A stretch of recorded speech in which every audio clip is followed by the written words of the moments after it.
When I moved into the apartment complex on Maple Street, I thought I'd finally found my sanctuary.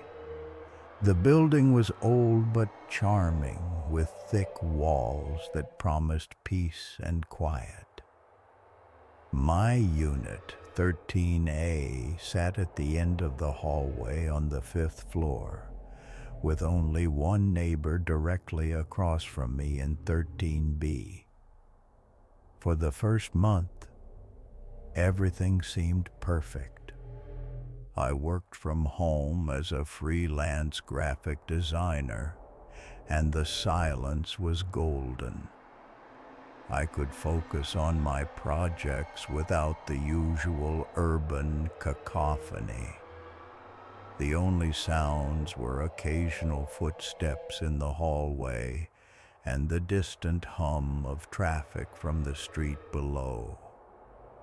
But then I started noticing things about my neighbor. It began with the smell, a sickly sweet odor that seemed to seep through the walls, especially at night. It reminded me of overripe fruit mixed with something medicinal. I assumed it was just cooking, maybe ethnic food I wasn't familiar with. Different cultures, different aromas, right? The sounds came next. Not the normal sounds of daily life. No television, no music, no conversations.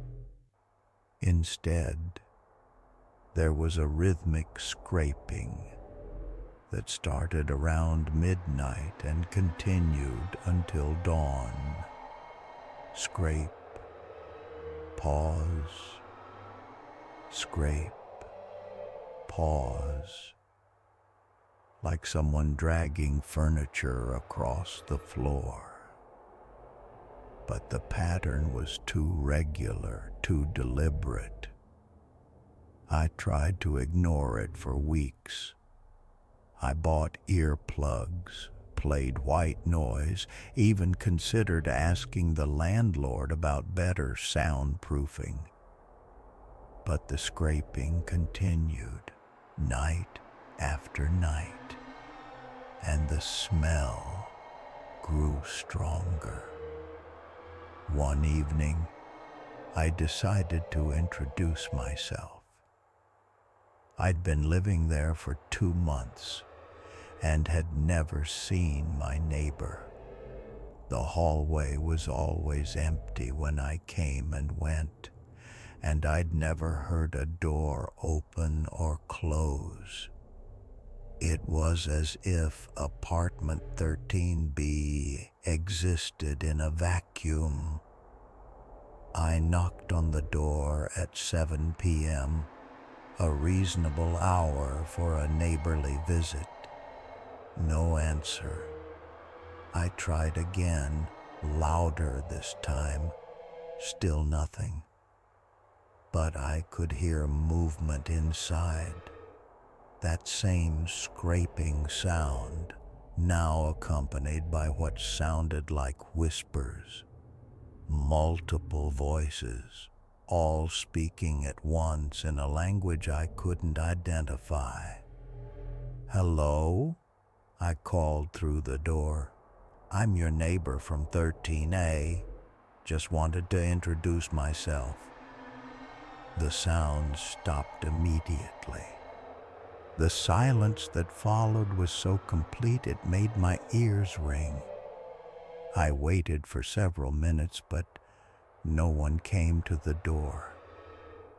Feeling foolish, I returned to my apartment.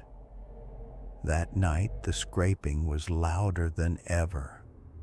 It seemed to come from directly above my bedroom, even though I lived on the top floor.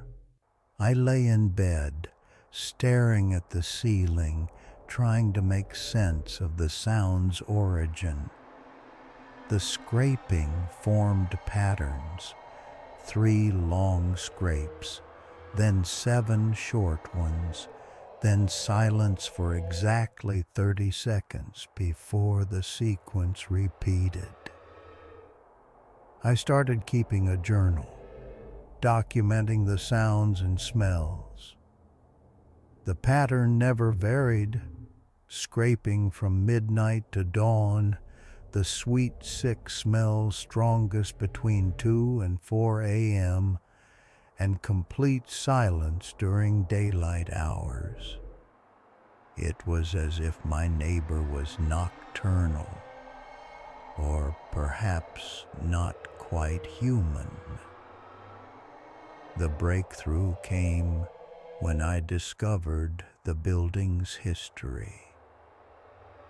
Mrs. Chen, the elderly tenant from the 3rd floor, was happy to share stories over tea. She'd lived there for 40 years and remembered everyone who'd ever occupied 13B. "That apartment's been empty for 3 years," she said, stirring her tea thoughtfully. "The last tenant was a strange man named Marcus. Kept to himself, never bothered anyone. But then he started getting sick. We'd see him in the hallway sometimes, walking around with this vacant look in his eyes. He got thinner and thinner, and his skin turned this awful gray color. My blood ran cold. What happened to him?" "Found him dead in his apartment. Natural causes, they said, but..." She leaned closer, lowering her voice. "The smell when they opened that door, like death itself had taken up residence. And the walls, they were covered in scratches, like he'd been clawing at them for months." "But I've been hearing sounds from there," I said. "Every night." Mrs. Chan's face went pale. "That's impossible. The apartment's been sealed since Marcus died. The landlord couldn't find anyone willing to rent it after what happened." That night, I stationed myself in the hallway at 11:45 p.m.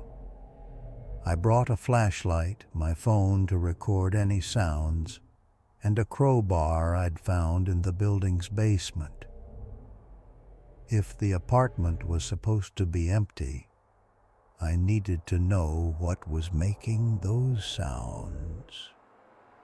Midnight came and went. The hallway remained silent. I felt foolish, crouched in the darkness outside an empty apartment. But then, at 12:03 a.m., I heard it. Not the scraping this time, but voices. Multiple voices, all speaking in unison, coming from inside 13B. "Join us," they whispered. "Join us in the walls. Join us in the dark." The voices were getting closer to the door.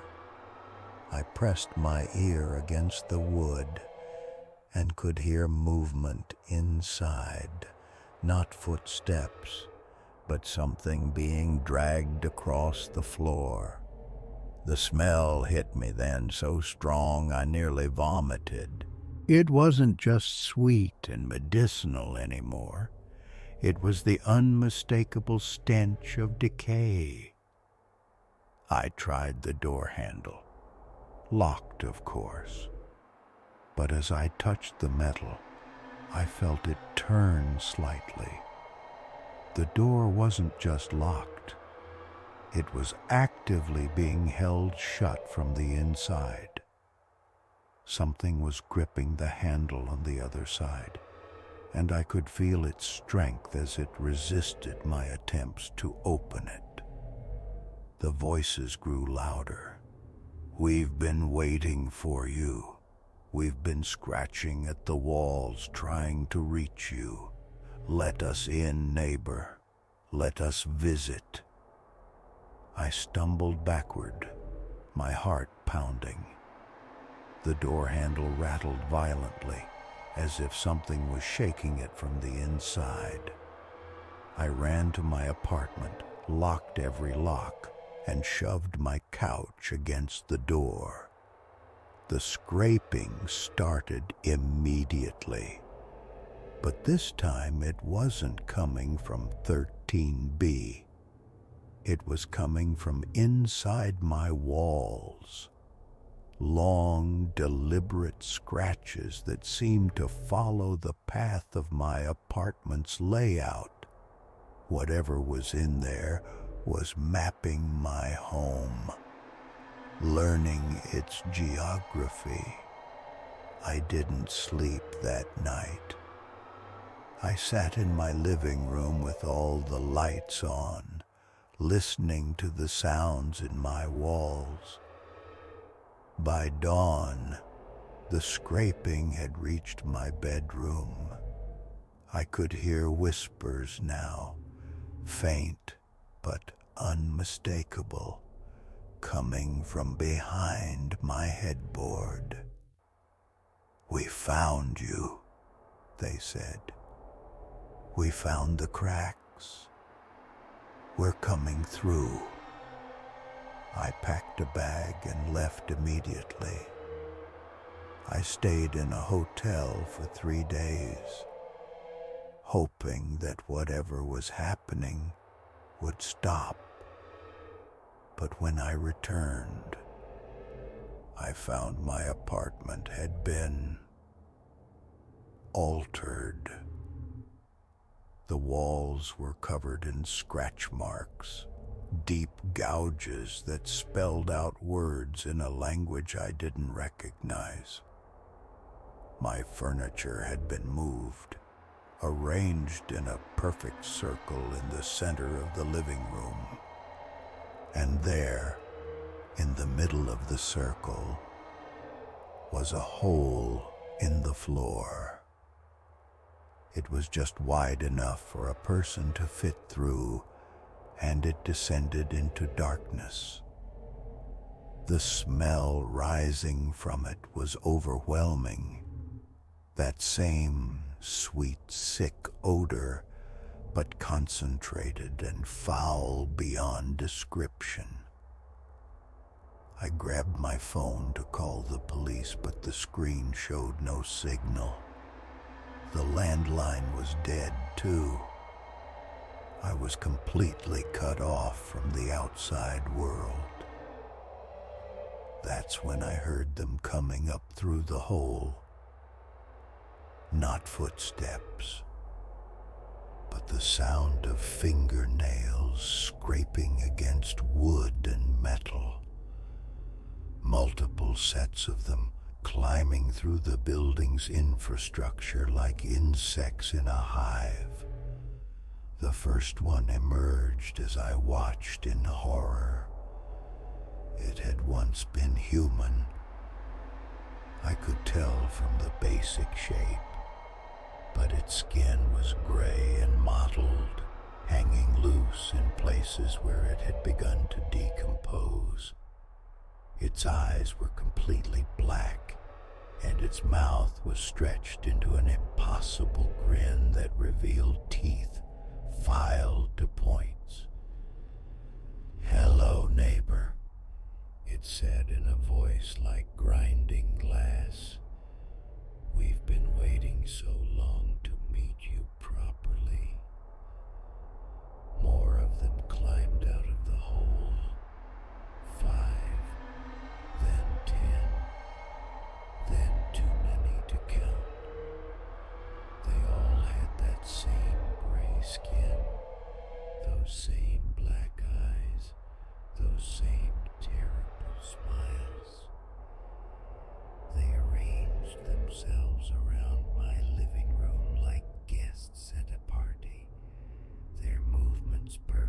synchronized.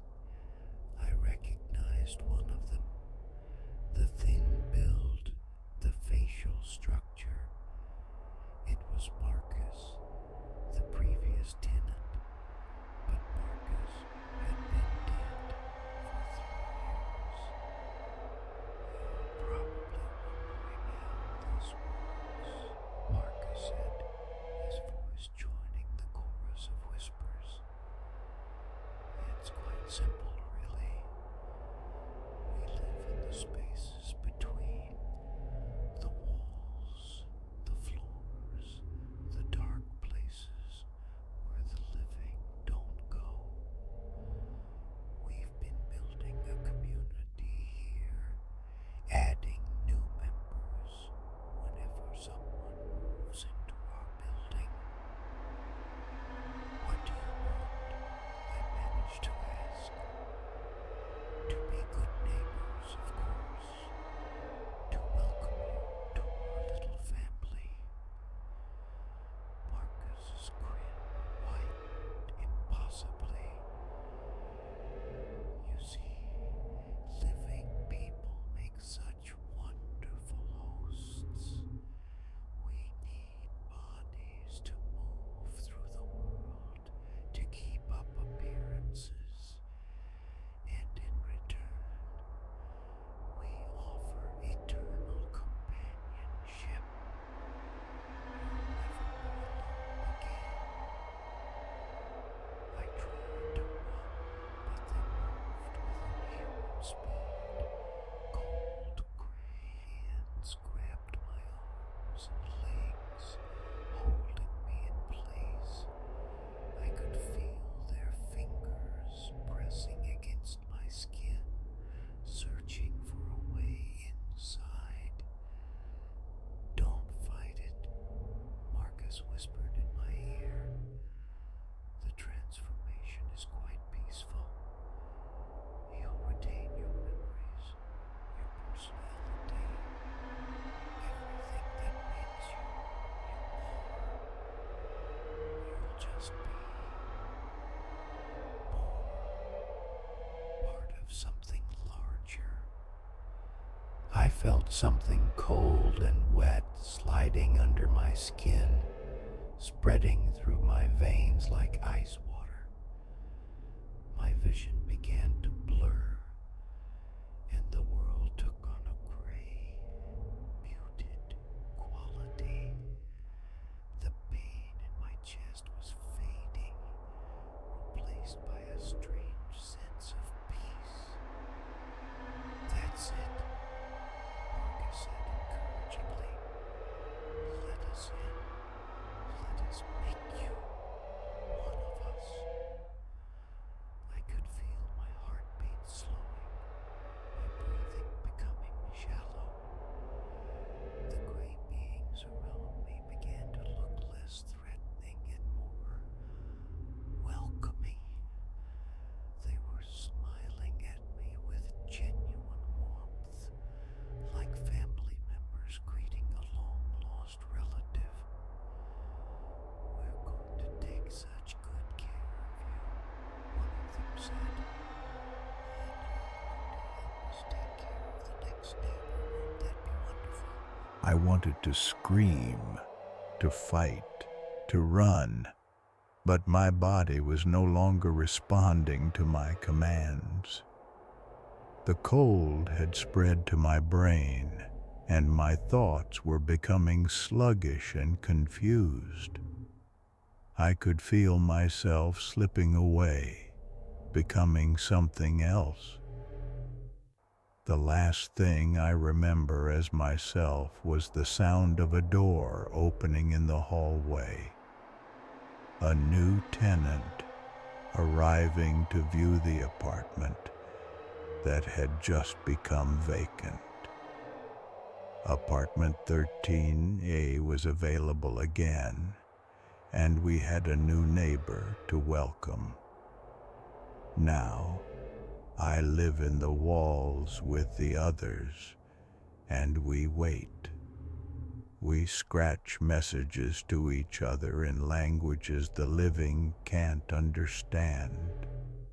We share stories of the world above, of the warm bodies that walk through our domain unknowing, and we prepare for the next introduction, the next welcome to our growing community. If you're reading this, you might be our next neighbor.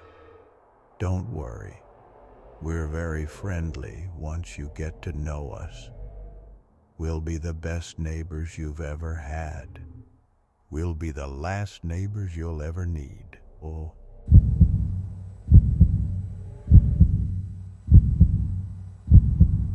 When I moved into the Willowbrook apartments, I thought I'd finally found my sanctuary. The rent was reasonable, the neighborhood seemed quiet, and my unit on the 4th floor offered a decent view of the parking lot below. What I didn't expect was the nightmare that would unfold in the apartment directly across the hall. The first sign something was wrong came during my 2nd week. I was unpacking boxes late one evening when I heard it, a rhythmic scraping sound coming from apartment 4B. Scrape, scrape, scrape, like fingernails dragging across wood or metal grinding against concrete. It continued for hours, stopping only when the sun began to rise. I attributed it to renovation work. New neighbors often did improvements, even if the timing was inconsiderate. But when the scraping continued night after night, always between midnight and dawn, I began to wonder what kind of project required such dedication to the graveyard shift. My first encounter with Harold Grimsby happened on a Tuesday morning. I was checking my mail when he emerged from 4B, and the sight of him made my skin crawl. He was impossibly tall, easily 6.5 feet, with paper-thin skin that seemed translucent under the fluorescent lighting. His hair was stark white, combed back in greasy streaks, and his eyes were the pale blue of winter ice. But it was his smile that disturbed me most. Too wide, revealing teeth that seemed too sharp and too numerous for a human mouth. "You must be the new tenant," he said, his voice like rustling leaves. "I'm Harold Grimsby. I live right across from you." "Nice to meet you," I managed, though nothing about this encounter felt nice. "I'm David." "David," he repeated, as if tasting my name. "Such a strong biblical name. I do hope we'll be good neighbors, David. Very good neighbors indeed." The way he emphasized good neighbors sent ice through my veins. There was something predatory in his tone, something that suggested his definition of good might be very different from mine. Over the following weeks, I began to notice Harold's strange habits. He never seemed to sleep. I could hear him moving around at all hours, accompanied by that incessant scraping. During the day, he would stand at his peephole for hours, and I could feel his gaze burning through the door whenever I came or went. The few times I encountered him in the hallway, he would smile that terrible smile and make comments that chilled me to the bone. You look tired, David. Are you getting enough sleep? I noticed you had a visitor last night, a young lady. She looked delicious. These old buildings have such thin walls. I can hear everything that goes on in your apartment. Everything. The last comment made me paranoid. I started moving quietly, speaking in whispers when I had phone calls, and I definitely stopped bringing dates home. The thought of Harold listening to my private moments made my skin crawl. But it was the smell that really began to worry me. A sickly sweet odor that seemed to seep from under his door, like rotting flowers mixed with something metallic. It grew stronger each day, until I had to hold my breath when passing his apartment. I considered complaining to the landlord, but what would I say? That my neighbor smelled bad and smiled too much? The breaking point came on a Friday night in October. I was watching television when the scraping started again. But this time it was different. Louder, more frantic. It sounded like someone was clawing desperately at the walls. Then came the voices, muffled, pleading voices that seemed to be coming from inside Harold's apartment. Please, please let me go. I have a family, children. God help me. Somebody help me. My blood ran cold. These weren't television sounds or radio broadcasts. These were real voices, real people in distress. I grabbed my phone and dialed 911, but as I waited for the operator to answer, the voices suddenly stopped. The scraping ceased. An eerie silence settled over the building. 911, what's your emergency? I think something's happening to someone in my building. I heard voices, people calling for help. What's your address, sir? I gave her the information, explained what I'd heard. She promised to send officers to investigate. 20 minutes later, 2 patrol cars arrived. I watched from my window as the officers knocked on Harold's door. After several minutes it opened, and I saw Harold speaking calmly with the police. Whatever he told them must have been convincing, because they left without incident. The next morning, I found a note slipped under my door, written in spidery handwriting that seemed to crawl across the page. Good neighbors mind their own business, David. I do hope you'll remember that. I started looking for a new apartment immediately, but the housing market was tight, and I couldn't afford to break my lease. I was trapped, at least for the next few months.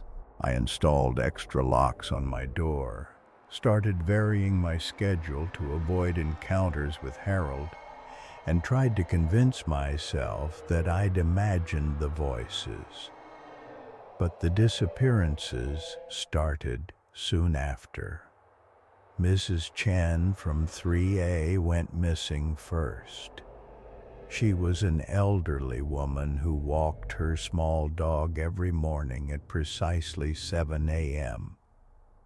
When I didn't see her for several days, I asked the landlord about it.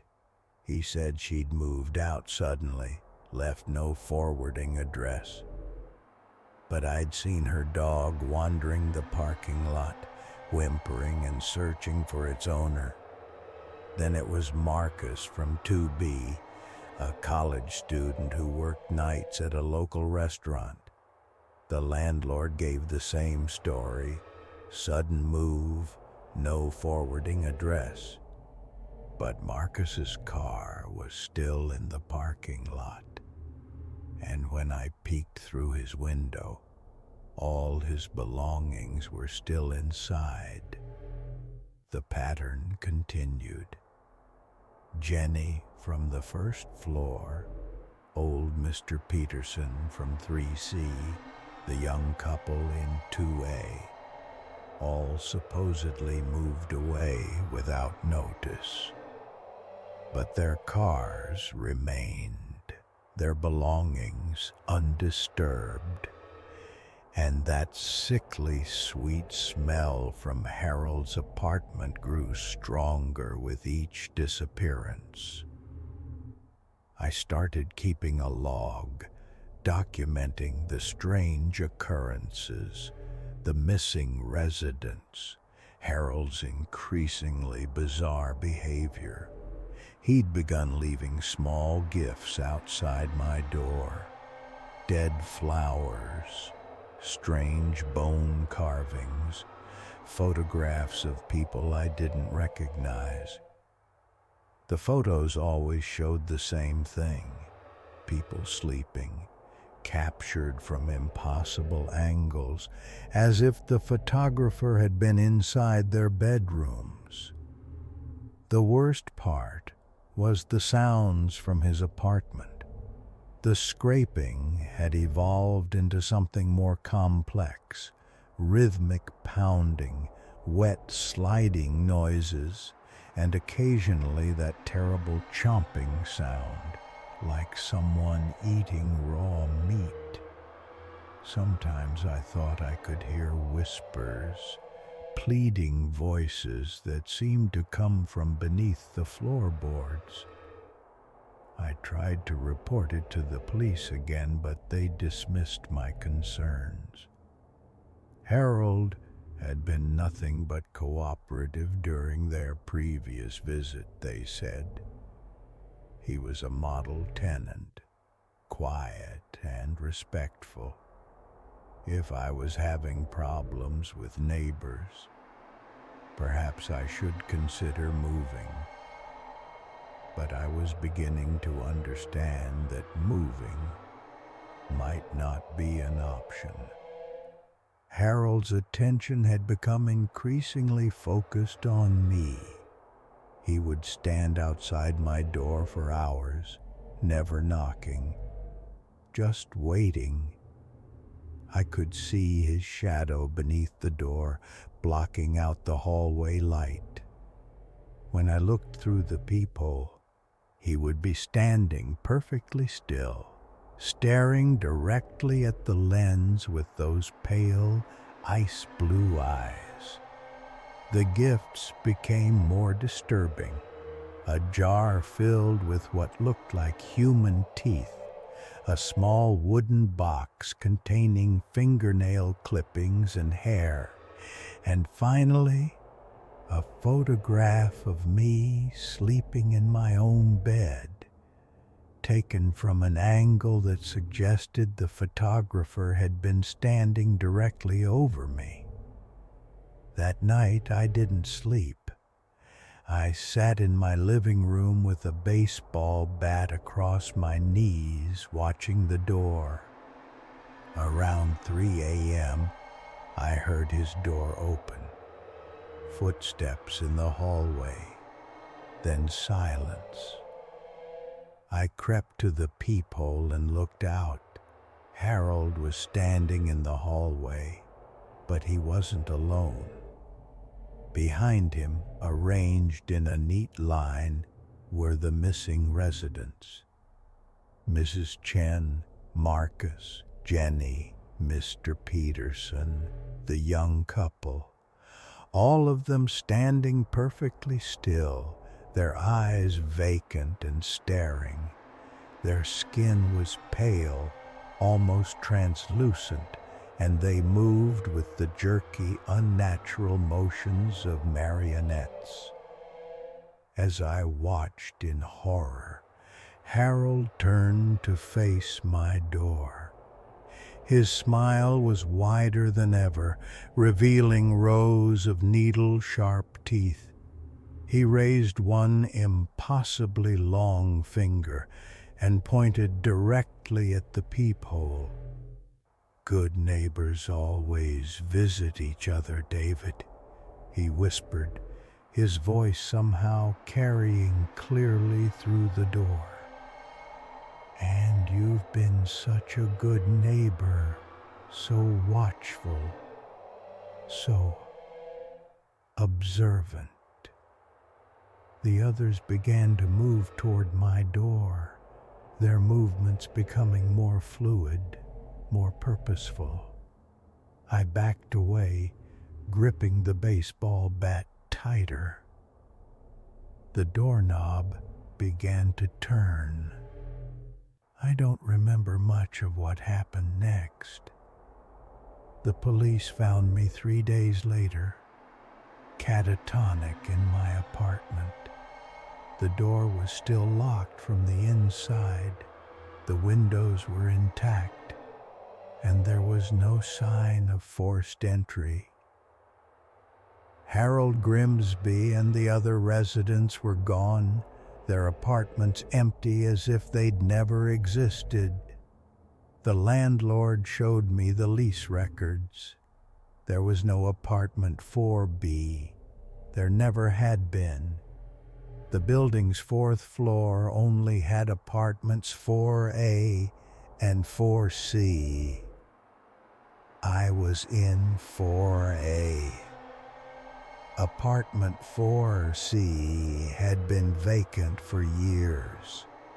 They found my journals, my photographs, my detailed logs of Harold's behavior. The doctors say it was a psychotic break, brought on by stress and isolation. They have explanations for everything: sleep deprivation, auditory hallucinations, false memories. They're very convincing, but I know what I saw. I know what I heard. And sometimes, late at night in my new apartment across town, I still hear that familiar scraping sound. I see shadows moving beneath my door. And I know that good neighbors always keep in touch. Harold is still out there, still collecting, still adding to his family of perfect, obedient neighbors. And I can't shake the feeling that he's not finished with me yet. After all, we were such good neighbors.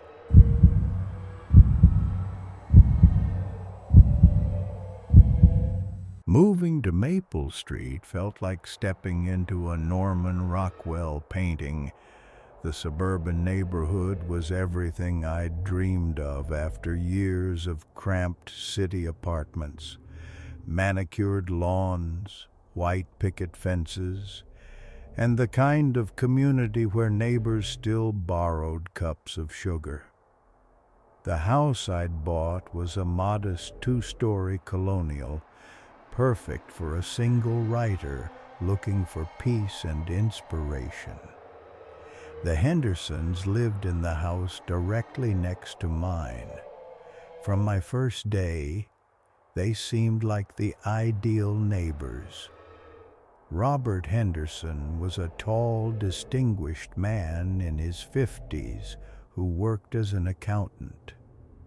His wife Margaret was a homemaker who spent her days tending to an immaculate garden.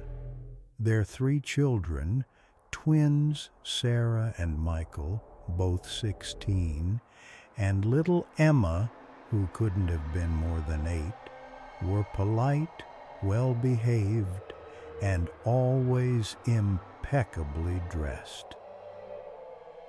"Welcome to the neighborhood," Margaret had said on my second day, appearing at my door with a fresh-baked apple pie.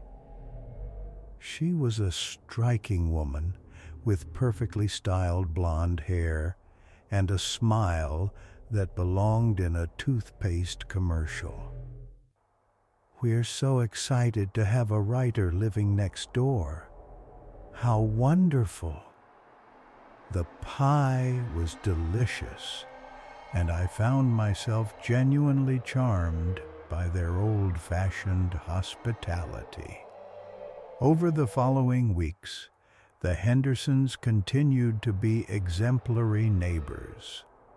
Robert would wave cheerfully as he left for work each morning at exactly 7:30 a.m. Margaret would chat pleasantly over the fence while watering her prize-winning roses.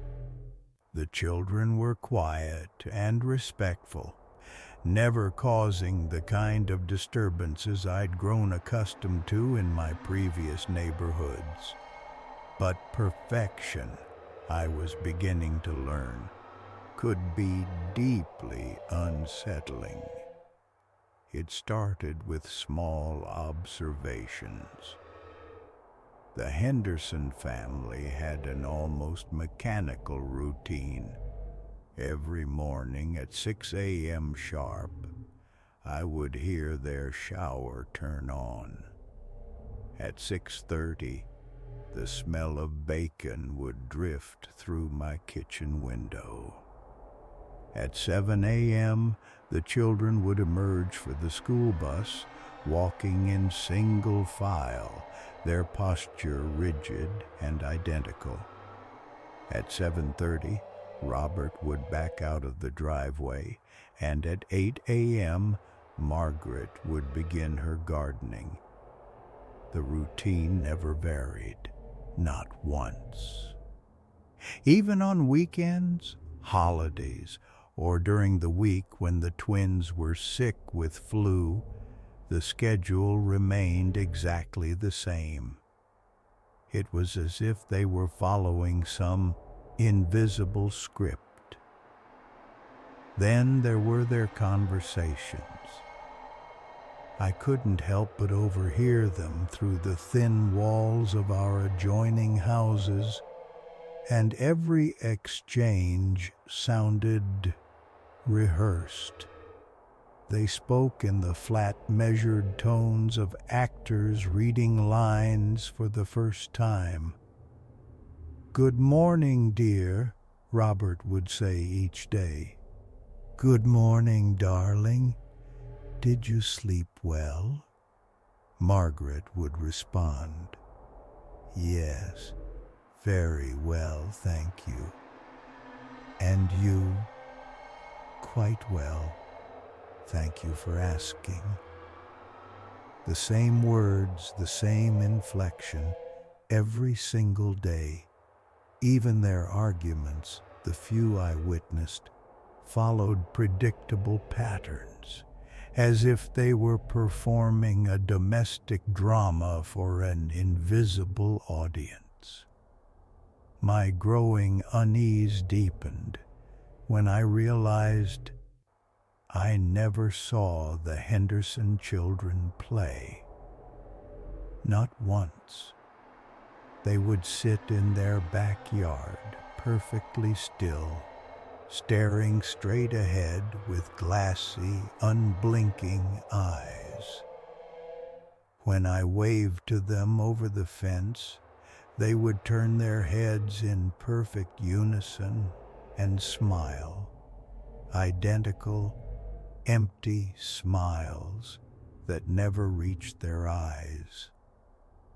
The first truly disturbing incident occurred 3 weeks after I'd moved in. I was working late in my study when I heard voices from the Henderson yard. Curious, I peered through my window and saw the entire family standing in their garden in the middle of the night. They were arranged in a perfect circle around what looked like a freshly dug hole, and they were chanting in low, monotone voices. The words were indistinct, but the rhythm was hypnotic and deeply wrong. As I watched, transfixed with horror, they began to move in slow, synchronized circles around the hole. Their movements were too fluid, too coordinated, like a choreographed dance performed by sleepwalkers. I grabbed my phone to record what I was seeing, but when I looked back up, the yard was empty. The hole was gone. The grass was perfect and undisturbed, as if nothing had happened. The next morning, Margaret appeared at my door with another pie. "I hope we didn't disturb you last night," she said with that perfect smile. "We were having a little family gathering in the garden." I didn't hear anything," I lied, studying her face for any sign of deception. But her expression remained pleasantly blank, giving nothing away. "Oh, good. We do try to be considerate neighbors." After she left, I realized something that made my blood run cold. Margaret's hands, which had been holding the pie plate, were covered in fresh dirt under her perfectly manicured nails. I started keeping a journal of the Henderson family's activities, documenting their routines, their conversations, the strange inconsistencies I was beginning to notice, like how their garbage cans were always empty on collection day, despite a family of 5 living in the house, or how no mail was ever delivered to their address, even though the mailman stopped at every other house on the street. Most disturbing of all were the dinner parties. Every Friday at exactly 8 p.m., guests would arrive at the Henderson house. Always the same number. Exactly 7 people, and always dressed in identical dark clothing. They would file into the house in single file, never speaking, never acknowledging each other. The dinner would last exactly 2 hours, and then they would leave the same way they'd arrived, in perfect silence. I tried to get a better look at these mysterious guests, but their faces were always obscured by shadow, even under the bright porch light.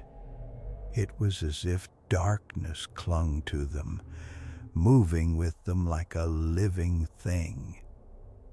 The breakthrough came when I decided to investigate their basement. The Henderson house shared a wall with mine, and I'd noticed that the basement extended further than it should, probably into the space under my own foundation. Late one night, I went down to my cellar with a flashlight and began examining the wall we shared.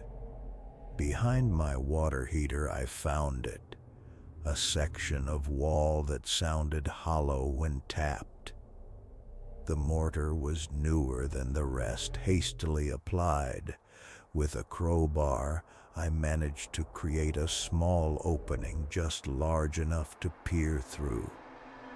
What I saw on the other side nearly drove me insane. The Henderson basement was enormous. Far larger than should have been possible given the dimensions of their house. The walls were lined with what looked like shelves, and on those shelves were glass containers filled with a murky, yellowish fluid.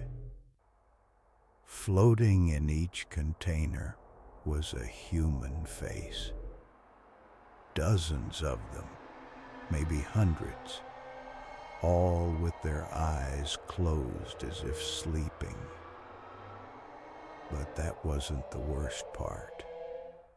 The worst part was the Hendersons themselves.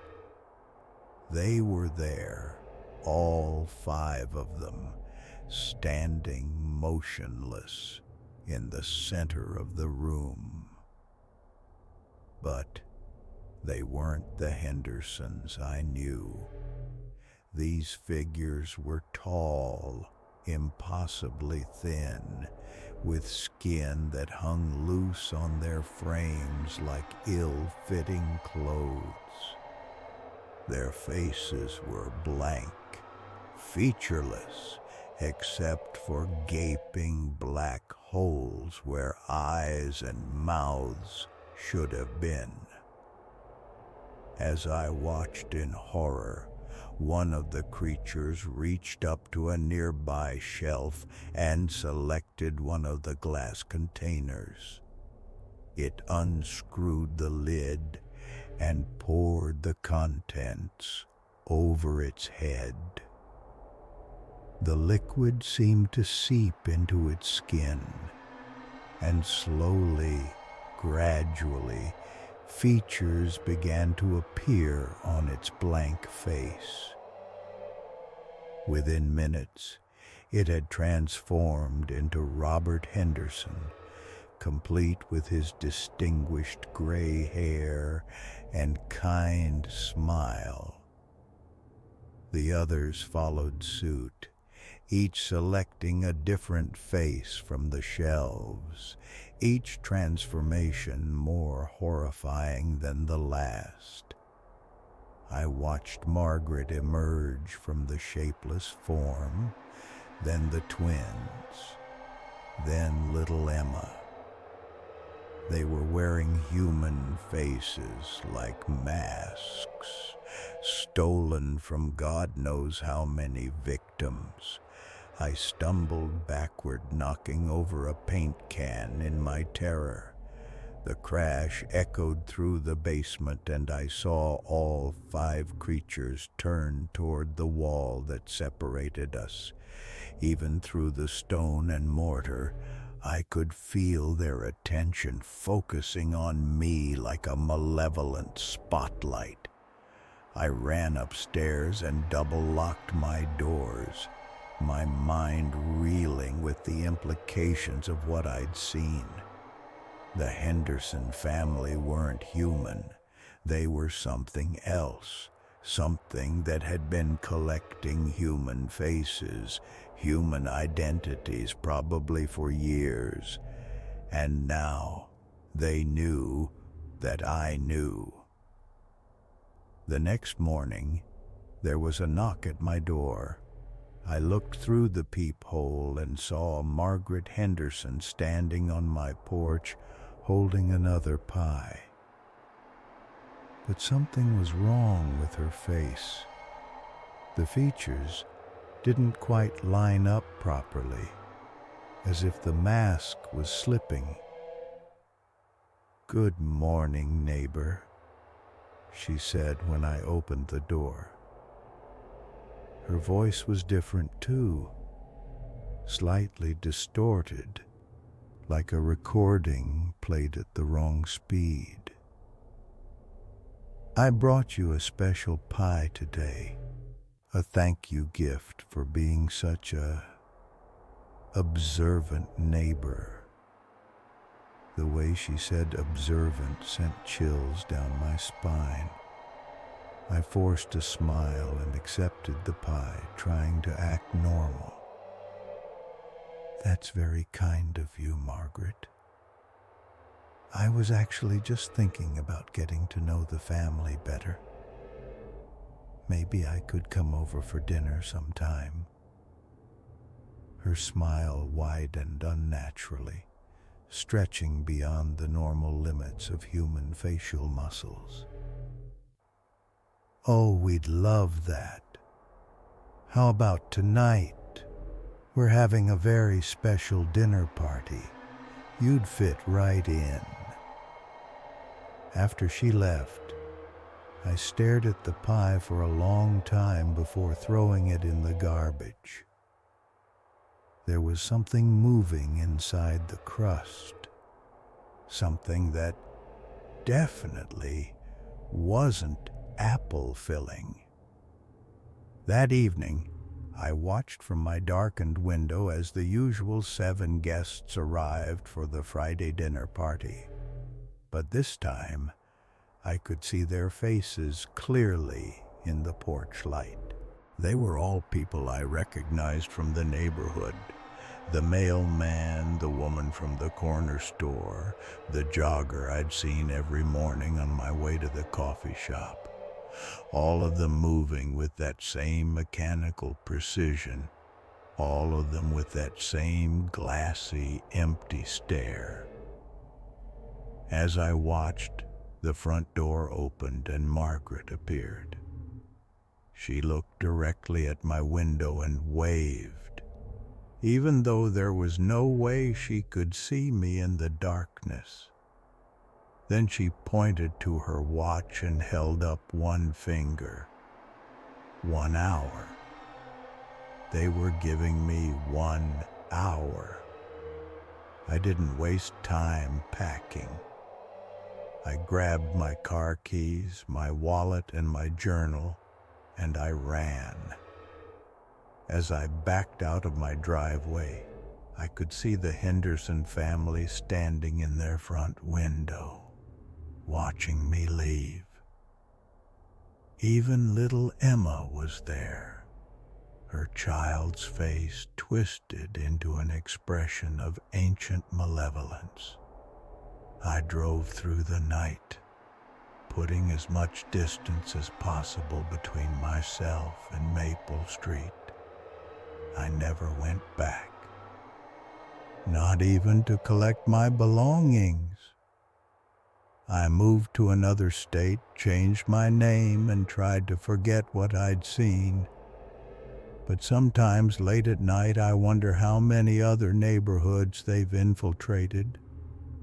How many other perfect families are collecting faces, building their grotesque libraries of stolen identities. And I wonder if they're still looking for me, still wanting to add my face to their collection. Because the one thing I learned about the creatures that called themselves the Henderson family is that they never forget a neighbor, and they always collect what they're owed. The pie Margaret gave me that last morning, I threw it away, but not before I saw what was inside. It wasn't fruit at all. It was a human eye staring up at me from beneath the golden crust, and in its iris I could see my own reflection, trapped and screaming silently. They had been planning to take my face all along, and somewhere out there in another perfect suburban neighborhood, they're still waiting for me to come home.